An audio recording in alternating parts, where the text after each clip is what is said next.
we have nice material for the body to connect to. I like it.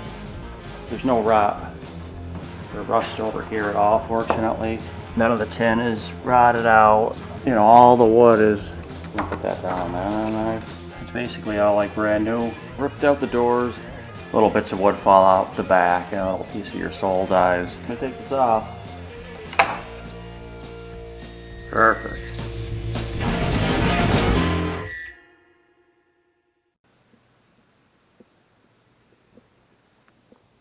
Well, I'm going to install these brackets for the first time ever.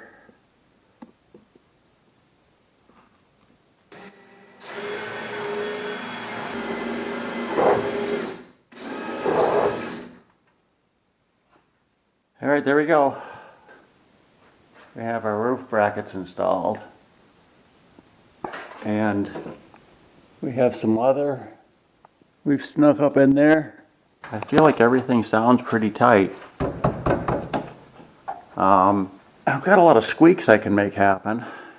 We have all this buttoned up in here now. And screwed and glued where applicable. Here, I've this is another one, like these have never been in, so this is a first for those guys right there to ever have a screw in them.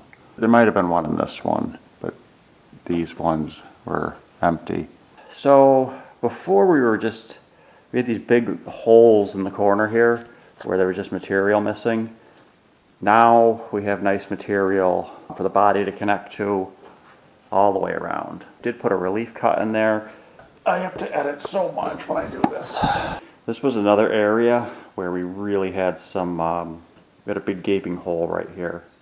And, you know, basically like back into this corner was open, so it wasn't really attached to anything in there. So, again, we got another relief in here for the bows. And I think we're good. I think we're good. I still gotta get some more, finish up putting the nails into here. Yeah, I like it. I feel good about it. I feel like it's got a decent sound to it. It's not tinny, a little bit of a drum sound to it, which is what you want. And it doesn't seem to be squeaking. I've got all of my nails in. And I've gone through and I've added holes to this where I felt it needed it. There's some buckling or whatever. This isn't the same all the way around, but like pretty much on the long runs, there's this little gap in here. And I'm gonna fill this gap up with epoxy. And the reason I'm gonna do that is because I don't want this metal to be able to sandwich and flex and kind of like breathe with whatever is going to hold the top down, whether it's the nail strips or whether I come up with something else. If I come up with something with screws, obviously you don't want to pull all this down and buckle it. You want to just pull it down to something solid. So I think we're pretty good. There's a few spots where I whittled and I had to shim, but I don't think there's anything that once this is all back together is going to be inexcusable or hopefully even noticeable. Okay, so I'm taking some of the driver's side apart and just to get ready for some primer. Unfortunately, this side is looking perfect. There isn't any, there's no rot or rust over here at all, fortunately. Everything just unscrewed easy. None of the tin is rotted out or anything like that. And, you know, all the wood is, you know, it's basically all like brand new in here, so that's good. So I've ripped out the doors and the parts for this side. Yeah, so this is where it got hit pretty hard on the upper section anyway, so I think there's a lot of water running down here from that top. And down in here is where the hinge goes. All nice and crispy, like the way that we like it the best. I'll put that down there, nice. It's, you know, it needs all the same thing I did on the other side here.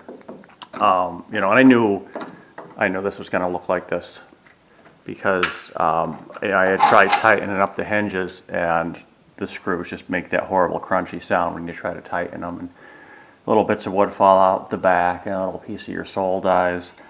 A couple weeks ago, I took the rocker panel from the Paul collection, and I put it in the electrolysis bath for a while, and I let it rip. So I've been trying to get some of these parts ready as I go in preparation, so this doesn't just drag out to eternity here. That bolt is just supposed to pass through there, and so is that one, and they're in there. Like, that's not threaded through the hinge, that just passes through, and they won't budge, so that's going to take a little bit of surgery to get those out. That doesn't seem to be very tight right there, and that doesn't seem to be very tight right there. Oh, I didn't even see this up here. Look at this one. That's nice. That's what you want to see on your 33 Buick. Everything you take apart is just shit. I'm going to have to change some of that. Kinda. Probably same deal as I did over there. I think for what we got going on over there, I think just do the same thing. I'll cut it in here, and then I'll use filler. You know, this bracket, this is how the other side kind of was doing its thing. The bracket's just melting into the wood. If you look at how straight that looks over there, you know, that's after me hammering that bracket back straight and, you know, obviously splicing in new wood. All right, we've been busy cleaning up here.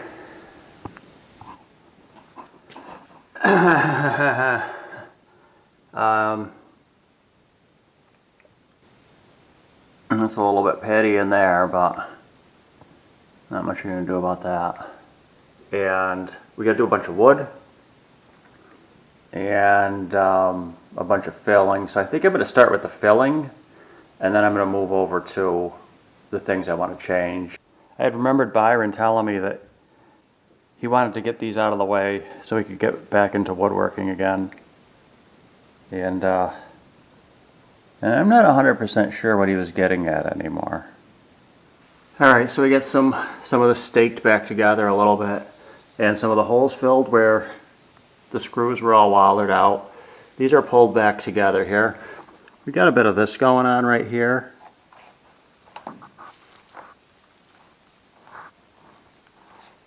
I figure I'd show a little bit of this stuff. For something like this, I'm going to use a number 10 countersink bit for wood screws.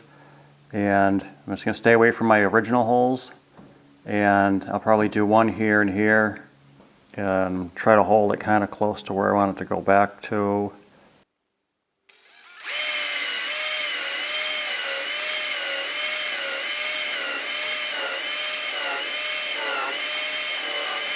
So the next thing I'll do is down in here. I'm going to get some wood glue into this crack and try to force it in there. And sometimes actually I'll use a little bit of compressed air to kind of blow it in. Something like this.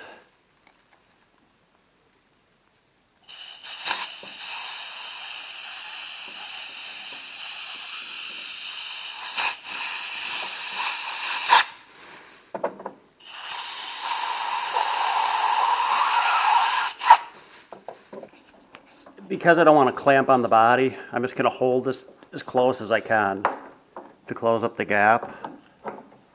When I tighten these, you get them tight. You just come with a hammer.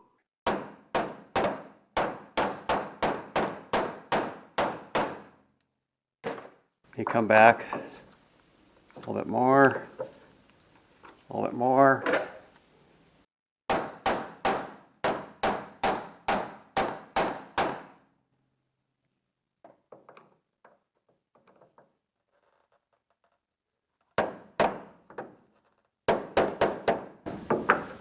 And this one's cracking down here, of course.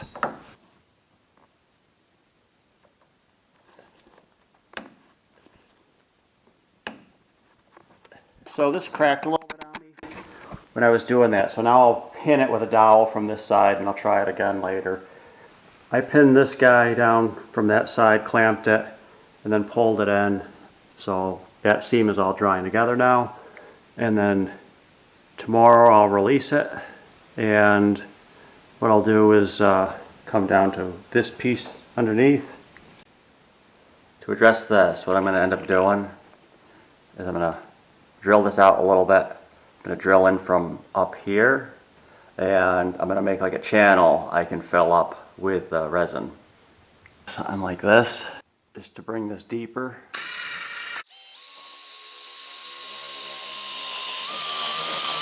I'm going to try to catch that coming in from over here.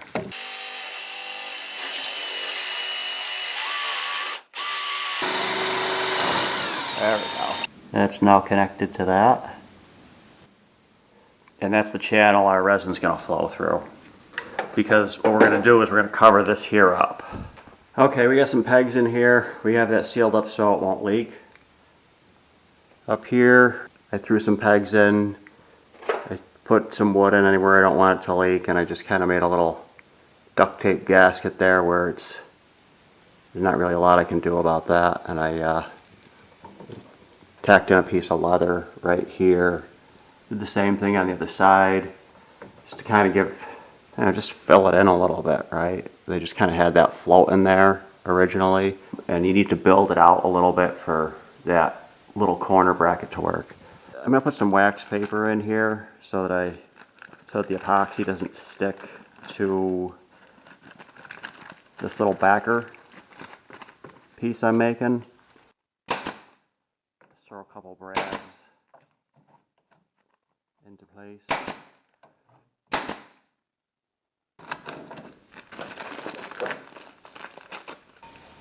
But we'll find out, won't we? So then up here I'm going to do a similar thing.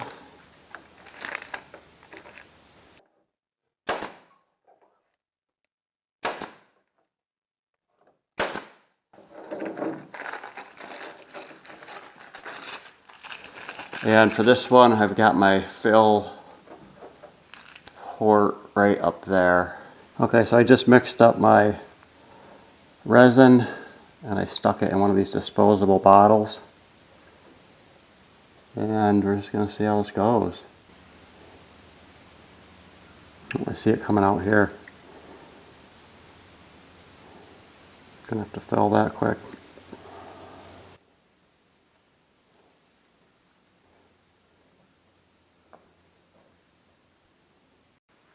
Alright, I'm going to take this off.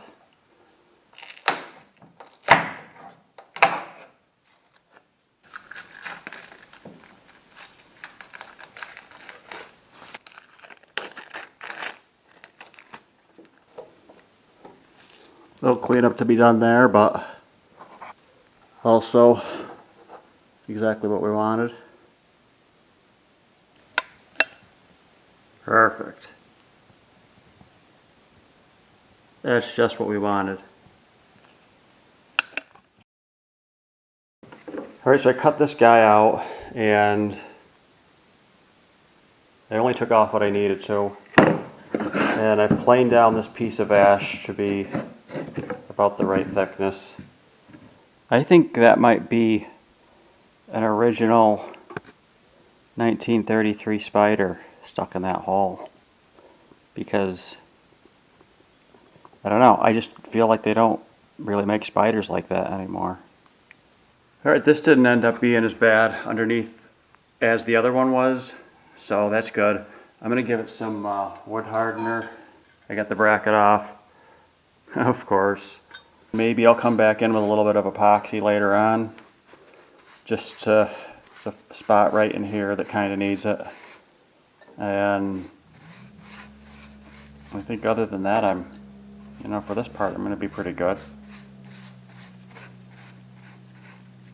Alright, so I've got all of my screws filled, and I put this on here just to put a little bit of English on the back part of this where it's kind of tipped down here. And basically everywhere you see one of these is where there was either a rot hole or a screw that was all wallered out. So, right on down. So I had to come through and trim all those out. And that's going to put us in pretty good shape for this part of it.